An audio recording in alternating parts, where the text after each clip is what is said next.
जय हिंद। जैसा कि हमने आपसे एक वादा किया था कि हम आपको इंडियन कॉन्स्टिट्यूशन का पूरा आर्टिकल याद करवा देंगे, तो हम अनुच्छेद 1 से लेकर के 11 तक पढ़ा चुके हैं और आज की क्लास में हम भाग 3 यानी कि तीसरा भाग जो हमारा मौलिक अधिकार है, फंडामेंटल राइट, इसको शुरू करते हैं। और ये तो 12 से स्टार्ट होकर के जाएगा 35 तक, लेकिन 35 तक एक ही बार में तो सारा पढ़ना बहुत मुश्किल हो जाएगा क्योंकि बहुत लंबी क्लास चल जाएगी ना। इसीलिए 12 से लेकर के आज हम 18 तक पढ़ लेंगे, फिर उसके बाद अगली वाली क्लास में उसको पढ़ लेंगे। ठीक है, तो वीडियो को शुरू करते हैं। देखिए हम लोग को क्या पढ़ना है, तो भाग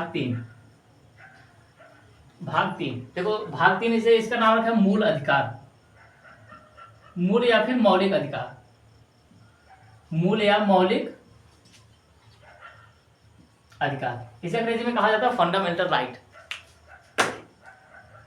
इंग्लिश में क्या कहा जाएगा, तो फंडामेंटल राइट। और हमारे संविधान में हमें पूरा टोटल 6 प्रकार की आजादी दी गई है। कितने अधिकार है, तो 6 प्रकार के मूल अधिकार हैं। 6 प्रकार के मूल अधिकार दिए हुए हैं, वो अलग अलग प्रकार से हैं। तो जिसमें से एक आता है समानता का अधिकार। पहली वाली जो कैटेगरी है वो आती है समानता का अधिकार। समानता का अधिकार ये जाएगा 14 से लेकर के 18 तक। ये अभी हम क्या करेंगे, आपको एकदम याद करवा देंगे। अगर आप जिंदा हैं तो आपको याद हो जाएगा, ठीक है। मरे हैं तो फिर अगर सुनने में आपको अच्छा लगेगा। अब देखो भाई, ये क्लास आपको इंटरेस्टिंग लगे या फिर कैसे भी लगे, देखो हो सकता है क्वालिटी आपको थोड़ी सी मिसमैच करे या फिर आवाज़ थोड़ी सी समस्या हो, लेकिन एक बात बताते हैं, अगर यहाँ से आप पढ़ोगे तो कन्फर्म है कि किसी भी एग्जाम में बैठोगे तो 2-4 आपको नंबर जरूर मिल जाएंगे। हसमत, ठीक है, आपको बिना मतलब के आपको 2-4 नंबर यहाँ से जरूर मिल जाएंगे। ठीक है, तो क्लास देखते हैं। आज पढ़ना हम लोग को समानता का अधिकार। तो ये कहाँ से शुरू होगा, तो अनुच्छेद 12 से शुरू होकर के ये जाएगा 35 तक। 12 से शुरू होगा और ये जाएगा 35 तक। तो आज हम पहली वाली कैटेगरी देख लेते हैं, समानता का अधिकार। इसके बाद आएगा स्वतंत्रता का अधिकार, तो अगली वाली क्लास में समझ लेंगे। तो शुरू करते हैं हम लोग 12 से।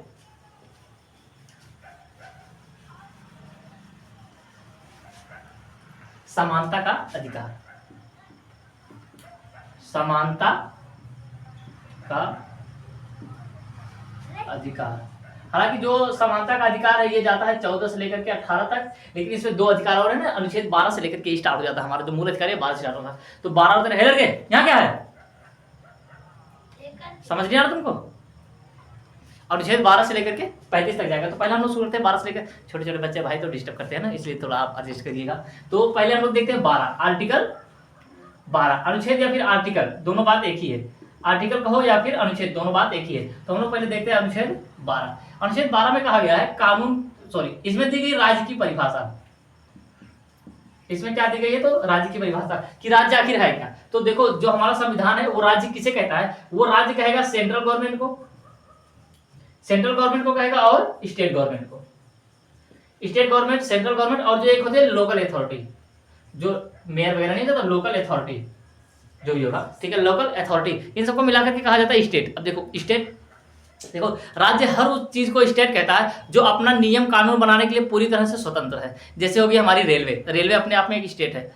रेलवे अपने आप में क्या है, एक स्टेट है। वो अपनी वैकेंसी खुद निकालेगी, किसको चुनना है किसको नहीं चुनना है, सब कुछ कर लेगी। यूपीएससी भी क्या है, स्टेट है। जैसे हो गया हमारा एयरपोर्ट अथॉरिटी, ये भी क्या है, एक स्टेट ही है। ठीक है, ये सारी चीजें क्या हो जाती है, स्टेट। ये वाली परिभाषा नहीं है कि अपना निश्चित क्षेत्र हो, निश्चित भूभाग हो, एक नियम कानून चलता हो, उसकी जनसंख्या हो, ये तो दूसरी परिभाषा हो जाती है। ये हमारा स्टेट किसे कहता है, तो इन सब चीजों को क्या कहता है, स्टेट कहा जाता है। किसे, तो सेंट्रल गवर्नमेंट और स्टेट गवर्नमेंट और लोकल अथॉरिटी को मिलाकर के क्या कहा जाता है, स्टेट। ठीक है, ये अनुच्छेद क्या करता है 12, जो अनुच्छेद 12 ये केवल और केवल क्या देता है, तो परिभाषा। अनुच्छेद 12 क्या करता है, तो केवल परिभाषा देता है। अब हम लोग चलते हैं अनुच्छेद 13 की ओर।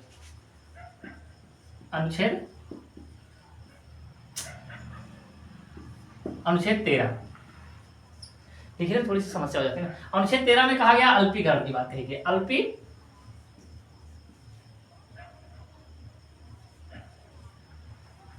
अनुच्छेद 13 में अल्पीकरण की बात कही गई। अब ये अल्पीकरण क्या है, तो देखो अल्पीकरण, इसमें यह बताया गया है कि देखो जब हमारा संविधान बना, तो संविधान बनने से पहले भी तो बहुत सारे कानून बने हुए, जैसे हमारी आईपीसी की धारा वो 1860 की बनी हुई है। तो क्या उसे खत्म कर दिया जाएगा, नहीं। देखो संविधान बनने से पहले बहुत सारे जो कानून है वो अभी भी रहेंगे, इसलिए कहा जाता है इसको प्री कॉन्स्टिट्यूशन। जो हमारा कॉन्स्टिट्यूशन है उससे प्री यानी उससे पहले जो भी कानून बने हुए हैं वो भी क्या है, वो पूरी तरह से लागू रहेंगे, वो खत्म नहीं होंगे। लेकिन अगर उसमें कुछ ऐसे कानून हैं जो वर्तमान में किसी व्यक्ति के मूल अधिकार का हनन कर रहे हैं तो उसे खत्म कर दिया जाएगा।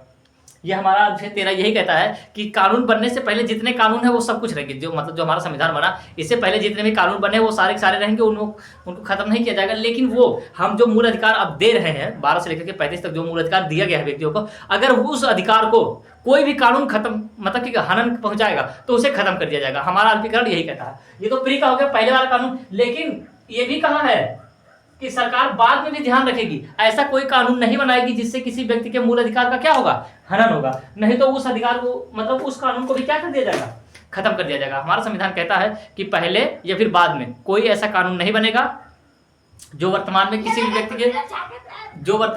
भी व्यक्ति के मूल अधिकार को क्या करेगा, नष्ट करेगा या फिर हनन करेगा या ठेस पहुंचाएगा, तो उसे क्या कर दिया जाएगा, खत्म कर दिया जाएगा। ये हमारा अल्पीकरण या फिर अनुच्छेद 13 ये एकदम स्पष्ट बताता है। क्लियर है। अब हम लोग चलते हैं अनुच्छेद 13 की ओर, 14 की ओर। इसको मिटाएं, स्क्रीनशॉट लेना ले लो, ठीक है।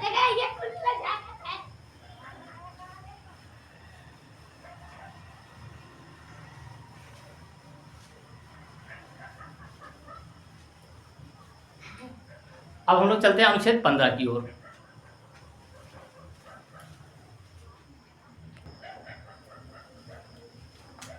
तो अनुच्छेद 15 ये कहता है, सॉरी, तो अनुच्छेद 14 की ओर चलते हैं हम ना। अनुच्छेद 13 तो हो गया अल्पीकरण, अब हम लोग चलते हैं आर्टिकल 14। अनुच्छेद 14 इसमें देखो दो प्रकार की बातें कही गई। एक तो कहा गया कानून के समक्ष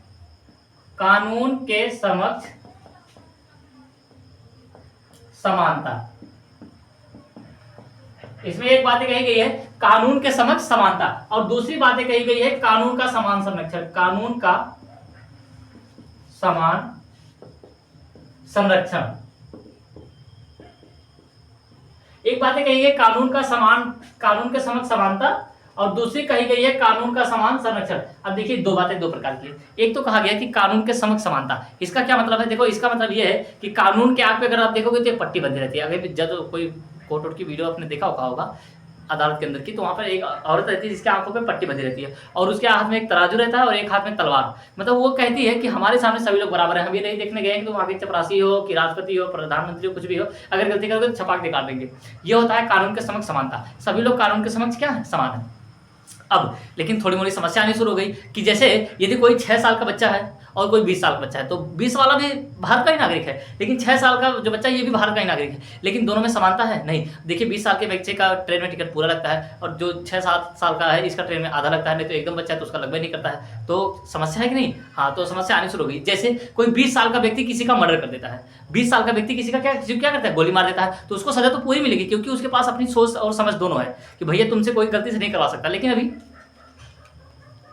कोई 6 साल का बच्चा है, उसके हाथ में कोई बंदूक दे दिया कि ले बाबू मार दे अपने बाप को, मार दे, मार दे, उसको पता चलेगा कि नकली है, उसको क्या पता चलेगा नकली है, तो ऐसे मार देगा खटाक से, कहेगा ये दबाओ ये बढ़िया टिप, फिर निकलेगा कुछ, ऐसे टिप दिया और लगी उसके बाप को, उसके बाप गया।